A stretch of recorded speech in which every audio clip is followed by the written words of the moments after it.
Hi, my name is Odilia Ntiamoa. I have trained over 1,000 leaders and, of course, interviewed several of them as well.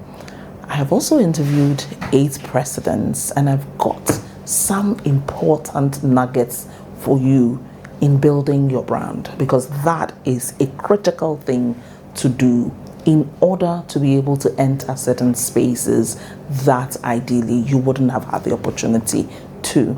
Now, one thing that you need to do if you're a politician now getting into politics, you're supposed to lead with thought leadership. One of the critical ways of entering and entering with ease. So, for example, my friend Nana Oye Bampo started off as a human rights person. Almost every seasoned journalist in the past has interviewed Nana Oye, and one of the critical subject matters that she will always do things on was in the area of human rights. Nana will simply allow you to interview her. She will push forward to even find solutions. And I remember that I did a story on a gentleman who had a case with the police, had been remanded in custody for 7 years and hadn't had judgment.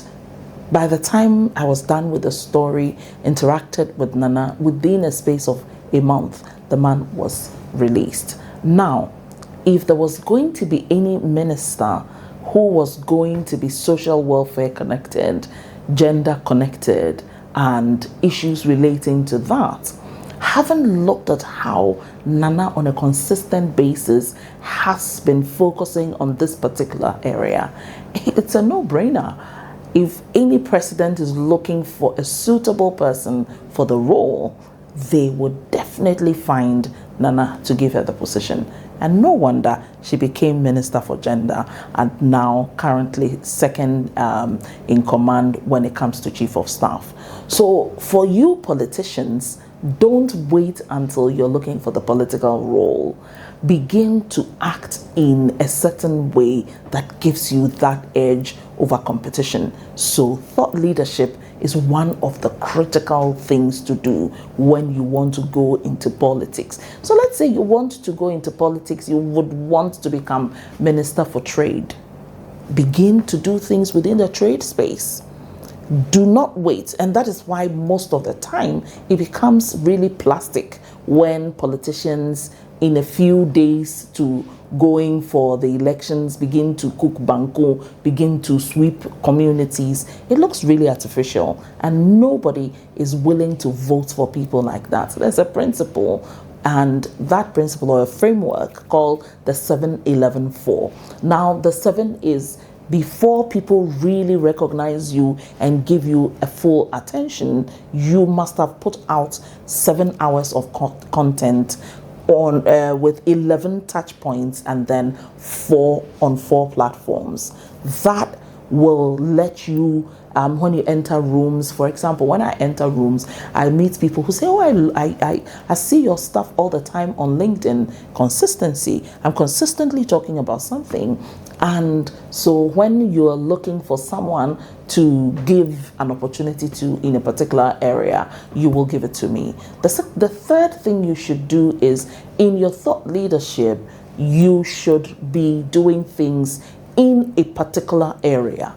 For a very long time, everybody has known me to be a journalist within the PR space, and therefore, whenever there are opportunities within the PR or journalism space, you will see people tagging me all over the world. And that is because I've consistently communicated in this particular area. Then I decided to now let people see me in 2 spaces. From journalism, I have gone or pushed the brand of gender, things relating to women in business. If you would want to speak to anybody, you will get people tagging me as well, saying that, hey, if you need anything within the gender, women in business space, you should be talking to Odilia. So you need to be known for something, and based on that, you can be traced And based on that, you can be giving things also in terms of opportunities. So that is actually the third thing you should be doing when you're looking at thought leadership as the thing to do for political ambitions. Thank you. I'll come to you again with more. Please do subscribe and don't forget to click the notification bell just to be able to get more information from me.